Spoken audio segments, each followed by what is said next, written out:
With that, we have this talk. It's by Arjan van Hattum. It's called Carrier Grade Copyright. Give him a hand.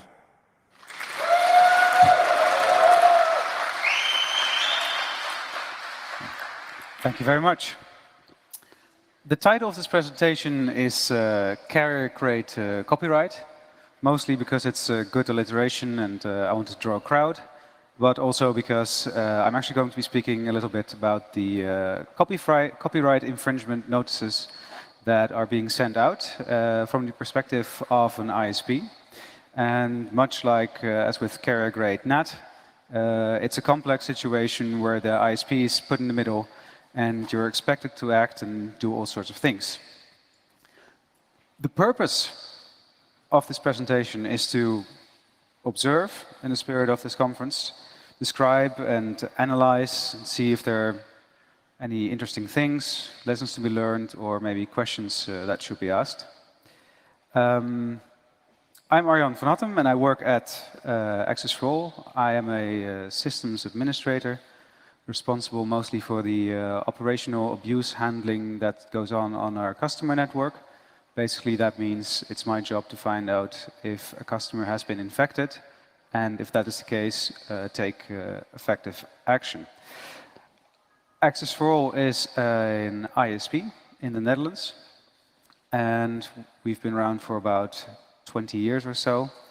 And during that time, we've been able to gather some information or to get some experience in these matters. Yes. This is more or less what I want to spend the next half hour with. Introduction, I think we've just done that. Zoom in on a single copyright infringement notice, see what does it look like, what sort of text it is, and what sort of information does it contain, how is it built up, who sends it, and what do we do with it. Then we'll just look at some stats, some basic numbers, methods, content right holders, whoever reports these things, and some other things. And then we're going to conclude it. All right, so this is a copyright notice as we receive it. As you can see, it's a rather big hunk of text, which made some lawyer very, very happy that he was able to write it. But basically it says that Data USA swears on the penalty of perjury that Paramount Pictures Corporation has authorized Data to act, etc., etc., etc. Essentially, they're telling you, hey, we're this company that has monitored the internet, and we were hired by a content rights holder, and we found out that one of your users has actually been, sharing data that they shouldn't have been. This is a bad thing, and we please ask you to take action and stop it, etc., etc. One of these complaints, they come into our abuse mailbox with a lot of others, and that's how we get them. There's a second part, which is about the, which is, as you can see, an XML blob, which is the machine-readable part, which they send. And you can see that it's actually set up quite well. Several sections. You have the case number. You can see the complainant. It's Data. That's the company that's actually doing the reporting. All sorts of information. Service provider, that's us. A timestamp, an IP address, the port, the protocol that's being used, the amount of files, whether they've seen it before or not, and some information about the content. In this case, you can see the title that was being shared was the movie Rango, and it was shared on the Torrent Bay tracker. So this is a very complete piece of information. It's very easy to read. You can parse it. You can put it into a database. You can automate it very easily to send messages to your customers and tell them that, hey, you've been doing very naughty stuff.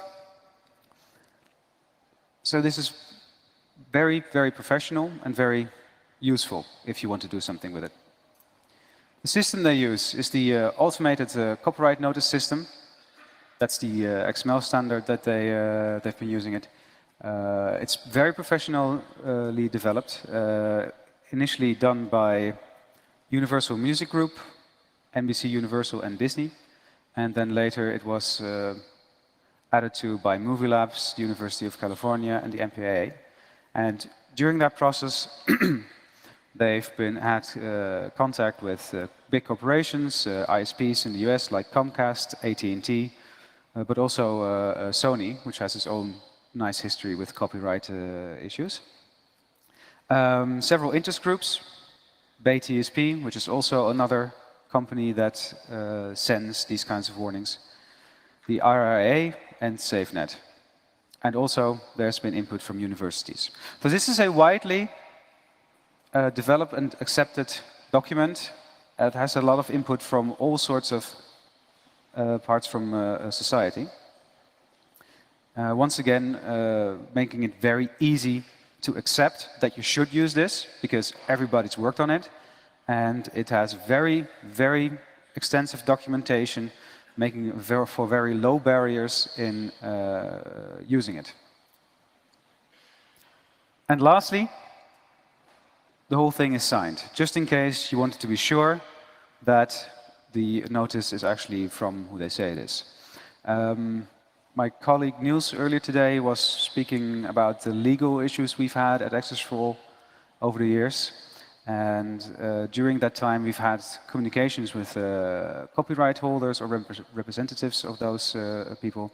And when we've wanted to communicate with them using PGP and to make sure that we were actually speaking to the correct person, we often found that that was an issue. They didn't understand it, it was difficult, not possible, all that sort of stuff. But suddenly, when they're reporting it, and it's useful, and they want to lower the barriers for you to use this information, then you'll find that every single message is PGP signed without any problems. So, next question is, what do we do with it, with these complaints? Well, I've very craftily made the next slide to illustrate just what we do with it. Just about this. As an ISP, we strongly believe in the freedom of information. We don't essentially care what goes on our network, other than if we're hosting it. We're a neutral party. There's no legal requirement to handle these complaints. And we're not experts on copyright law. We have no idea if the complaint is valid or not. We can't verify it. So as of now, we don't do anything with it. Though it should be noted that in many countries, there are being implemented three strikes laws, New Zealand, France, and I think the UK is looking at them. And it's these complaints that we get that form the basis for such a system. All right. Let's look at some basic numbers. We've received about 130,000 notices in the last 3 years. As you can see, the distribution indicates that most of the complaints have come in about the last year. Before that, we actually didn't get all that many. If you count out all the users, which we call a unique source identifier, we get about 30,000 unique users that have shared information and have been detected, which is about 10% of our user base. It's a little bit different, those identifiers, they're half. For Usenet, we get the usernames, and for torrents and other protocols, we just use the IP address. We actually give out static IP addresses to our customers, so this information is fairly useful, because we can just say, well, it's one IP equals one user, and it's not very apt to change, except when people move house or they disconnect their lines. So on the whole, we feel that this is a rather useful set in that regard. But we should note, I should note, This is a subset of information that we receive from parties that we have no real contact with. It pertains to our user database, which may differ from others in sharing behavior, especially if you start looking worldwide. So everything that we see is from our perspective and is not immediately truth. These are some of the methods that are being used for file sharing. You can see that about half of all the complaints we get are from BitTorrent, about 40% Usenet, and the last bit is eDonkey and CAD, which use the same network. You can still see some very oldies but goodies. Gnutella, Direct Connect, it's very, very old. But for the most part, it's just those three. Whether those are the most popular file sharing protocols or the most monitored, that's hard to say, of course. This is distribution of the content holders. You can see that it's fair distribution of just about every big name you can see. We've got Paramount, Viacom, HBO, Warner Brothers, Microsoft. These are the companies that hire those reporting entities and task them with finding their information. It was a little bit hard to collect this list because the names aren't always reported properly. There's spelling mistakes and different annotations. So I've tried to add them up a little bit. But on the whole, it's not very easy to get a very specific picture. This is a distribution of the complaints we receive for the reporting entities. What's interesting here is that you see almost 95% of the entire chart is made up by 4 blocks. The second and third block, however, are D2 and Vobile, and BTSP, are the same company that changed names. So in essence, what's going on here is that 95% of all copyright claims that we receive come from 3 parties, just 3. And if you split them up, then you'll find that the Morganelli group focuses exclusively on Usenet, which means that every single Usenet complaint we get is from one company only, and that all the BitTorrent and eDonkey complaints that we get are, or at least 95 or 90% of them, are from 2 separate companies. So that's a very, very highly focused group, very specialized. Some of them are more professional than others. You can have a look. The Morganelli group, been around for quite a while. They do Usenet indexing. They have 4 million combined DMCA notices sent as of May 2013, as they say. And they advertise with, "We monitor the internet 24/7 for your copyrighted works." The interesting part here is that this particular company was founded by the owner of the Bin News Usenet indexing site. This site was actually charged or sued by the MPAA in 2005 or 6, and they settled in February that year for $15 million.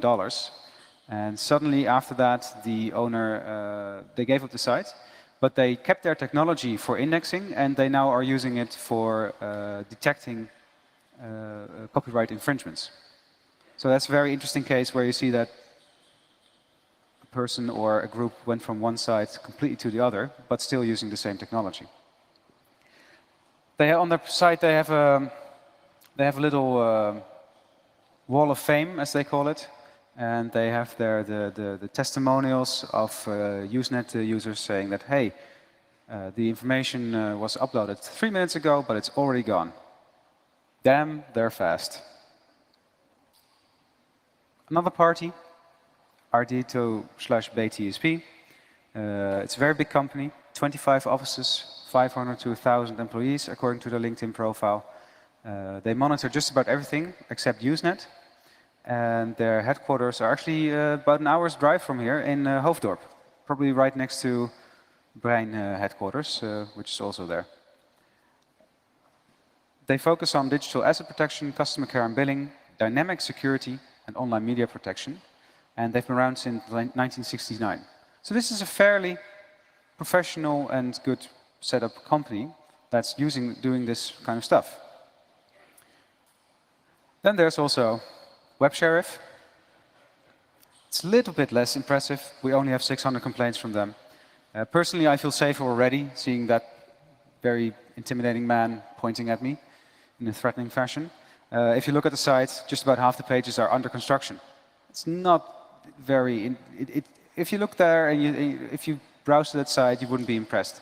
But this is a company that sends out copyright notices and claims, hey, we are professional enough, we have the information and experience to tell you that this person on your network is sharing content and they shouldn't be.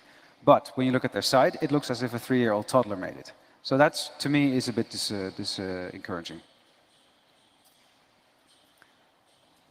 Let's look at some user stats. We have 30,000 unique identifiers. We put them in a database anonymized. We have no interest in actually knowing which of our users are doing what. We just want to see what's going on our network on the whole.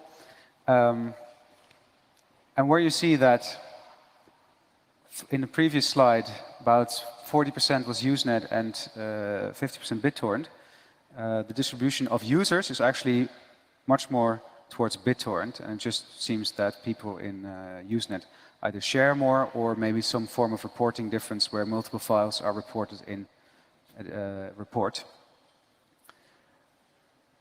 If you look at the distribution for Usenet, you see that this is the top 300 users. I tried to put them all in, but the chart was just way too small then. Here you can see that maybe the top 1%, because it's 10% on this scale, but it's way less on the whole users, are actually responsible for most of the complaints. Same information, same situation for BitTorrent and eDonkey. It's a very, very small subset of users that is actually incurring these claims towards us. This is relevant because, as many of you know, in the Netherlands, the Pirate Bay website has been made unavailable.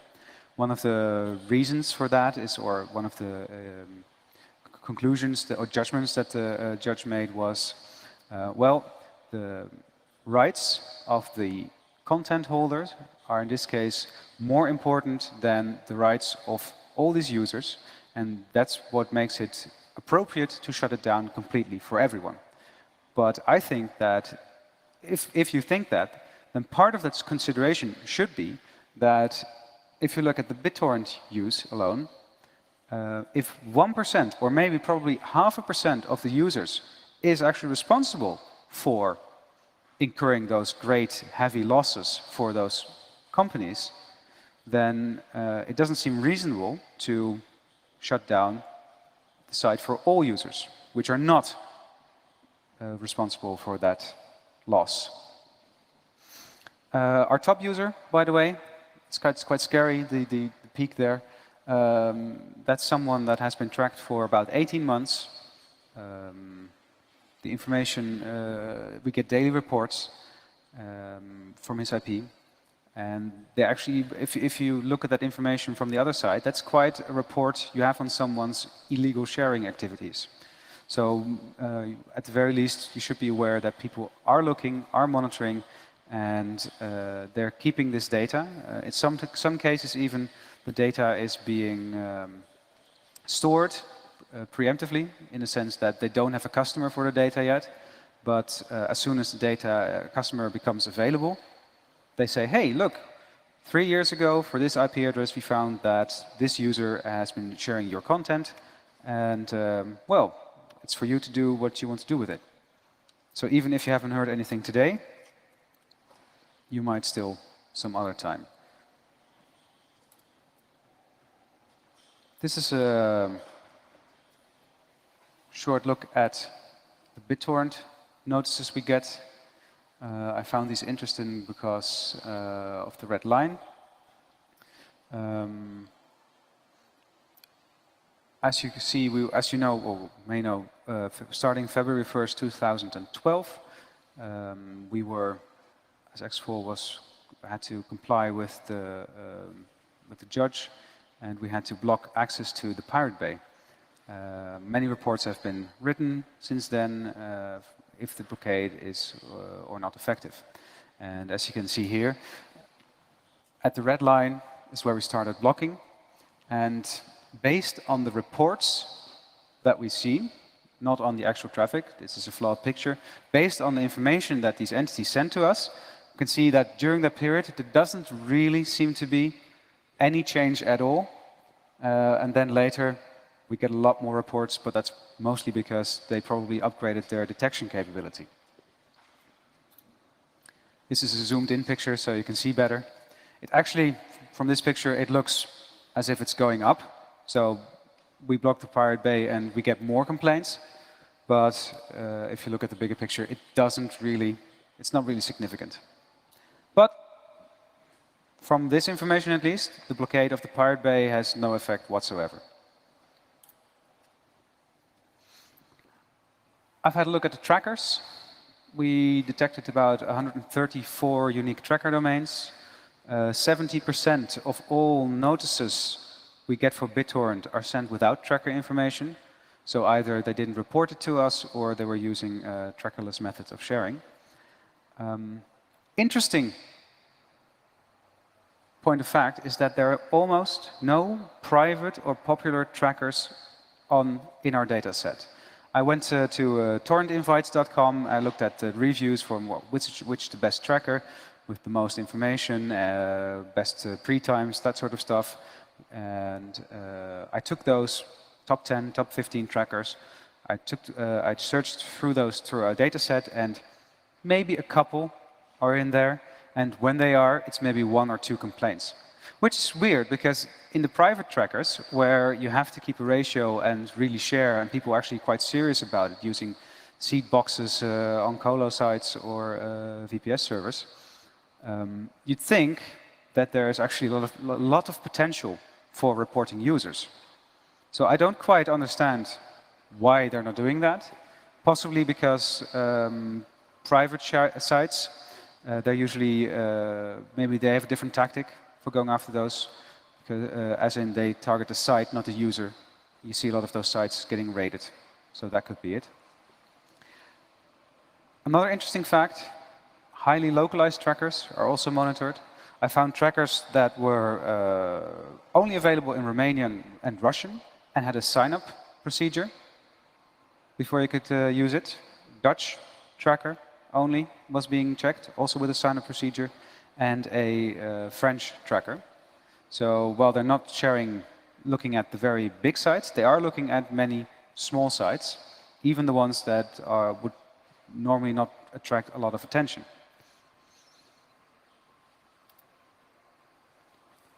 Don't know if you can read this. I made a list of the content that's being shared. It's mostly movies, television. You can see things here like Jersey Shore, South Park, The Dictator, Madagascar 3, Spartacus. Honestly, I doubt the taste of our customer base based on this information. It's a bit scary.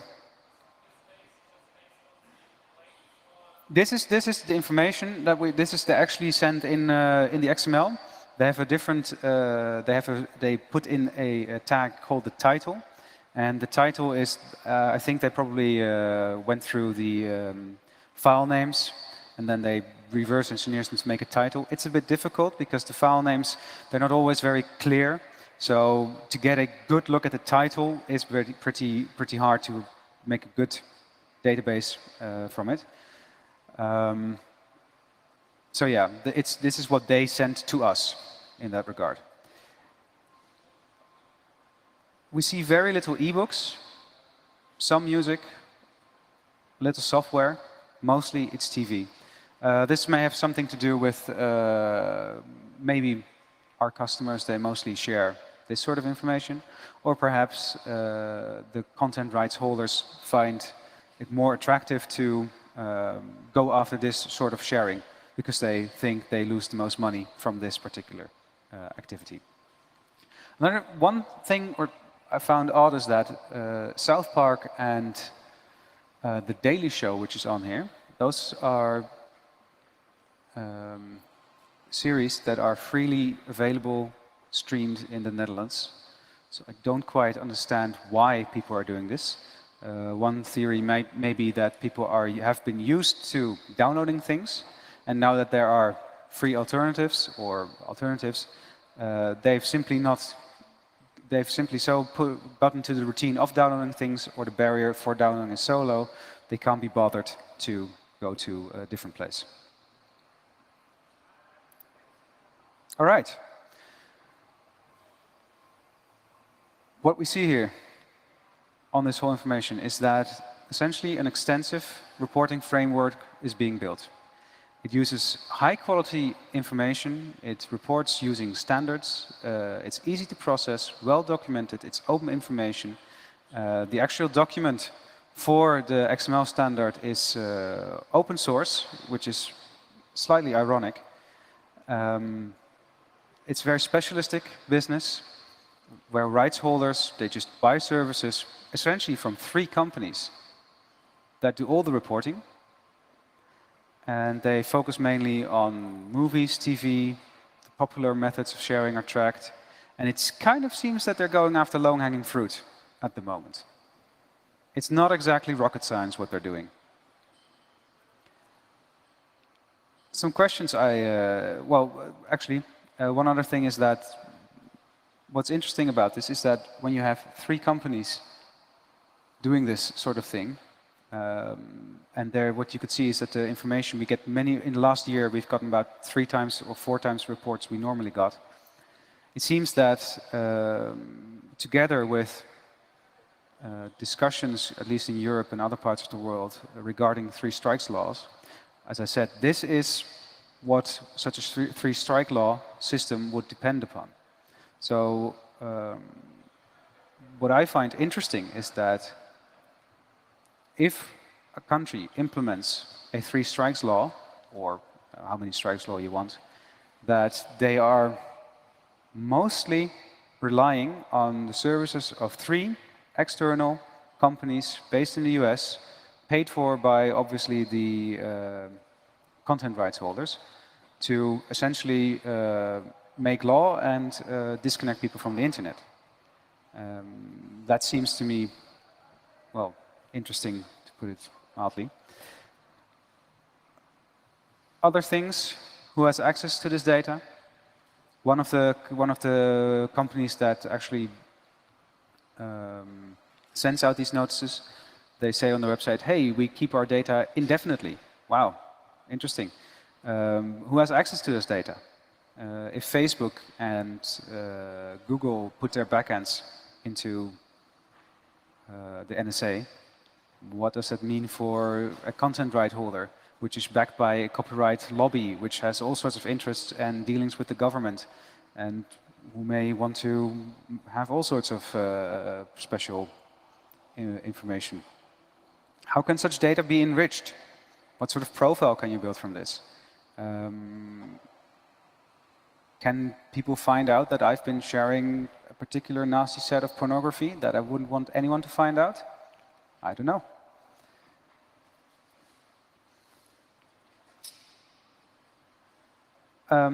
Yeah. Sorry. Essentially, that was my talk. Thank you very much. Any questions?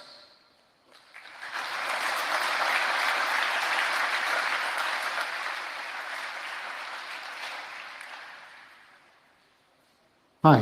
Hi. I understand that all the data is based on the notices, not on traffic measured. It's all from notices we received. This is not from traffic measurement that we've done. Okay. I found the Usenet part interesting because I would assume they can only see people who have uploaded the data, not who have downloaded data. Yes. So that will mean that probably Usenet is much more larger than BitTorrent. Sorry, what do you mean? I'm making the assumption that Yes. Usenet usage is larger than BitTorrent because you only see the uploads. Well, what you see is that if you look at the users, because this is about uploading essentially, But if you look at the users, there's less Usenet users, but they generate more complaints than, so one Usenet user would generate more complaints than one BitTorrent user on average. But if you look at the entire base, it's more people using BitTorrent than Usenet uploading, at least. He also said that South Park and The Daily Show are freely available. Yes. So why would you get copyright notices? Yeah, that's exactly my question. I think that it's my personal opinion that a lot of the copyright, what you see is that actually there's a Norwegian report on music sharing where you see that as soon as that legal alternatives become available, sharing goes down. And I think that a lot of times when legal, easy-to-use alternatives are not available, people get lazy. They want the least amount of clicks to their music and television. And if you put a complicated system in place, and you have a very easy file sharing method, which BitTorrent is, then if I have 2 clicks and I have The Daily Show, then I'm fine. And then I don't ever have to look anywhere else to get that anymore. So I think people are used to it and are lazy, and that's why they stick with something that works. So can you confirm that since the introduction of Spotify with Access for All, that you've seen a reduction in music downloads, uploads? I've looked at the data and I've tried to look at that, but we get too little notices about music to say something about that. So if we can look at there's too few notices on the whole to put any sort of analysis that is meaningful on it. All right. Thank you. Hi, I'm an Access for All subscriber as well. You say you do absolutely nothing with those requests, but they can be used to build a file on you. You said it's possible that. So as a subscriber, I would be interested to see if there were any requests coming in from my IP. Yes. Is it possible to find that out? Yes, you can just send us an email. Any sort of information that we have on you. Yeah. We are required to tell you that, and I have no problems with informing our customers when they ask for that sort of information to tell them. Okay, thank you.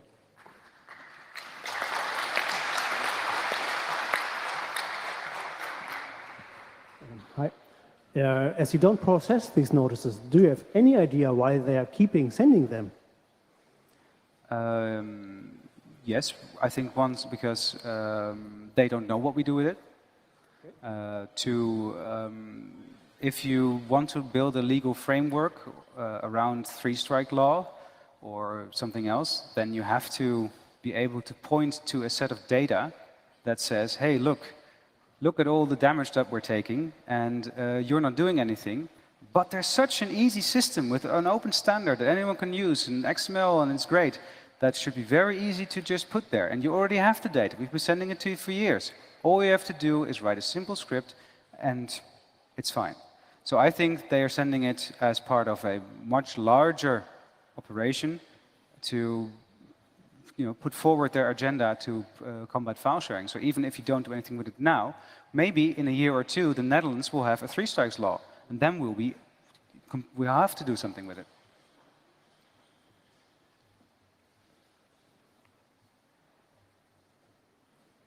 All right. If there's any more questions, we can take them now. Otherwise, another round of applause for our speaker.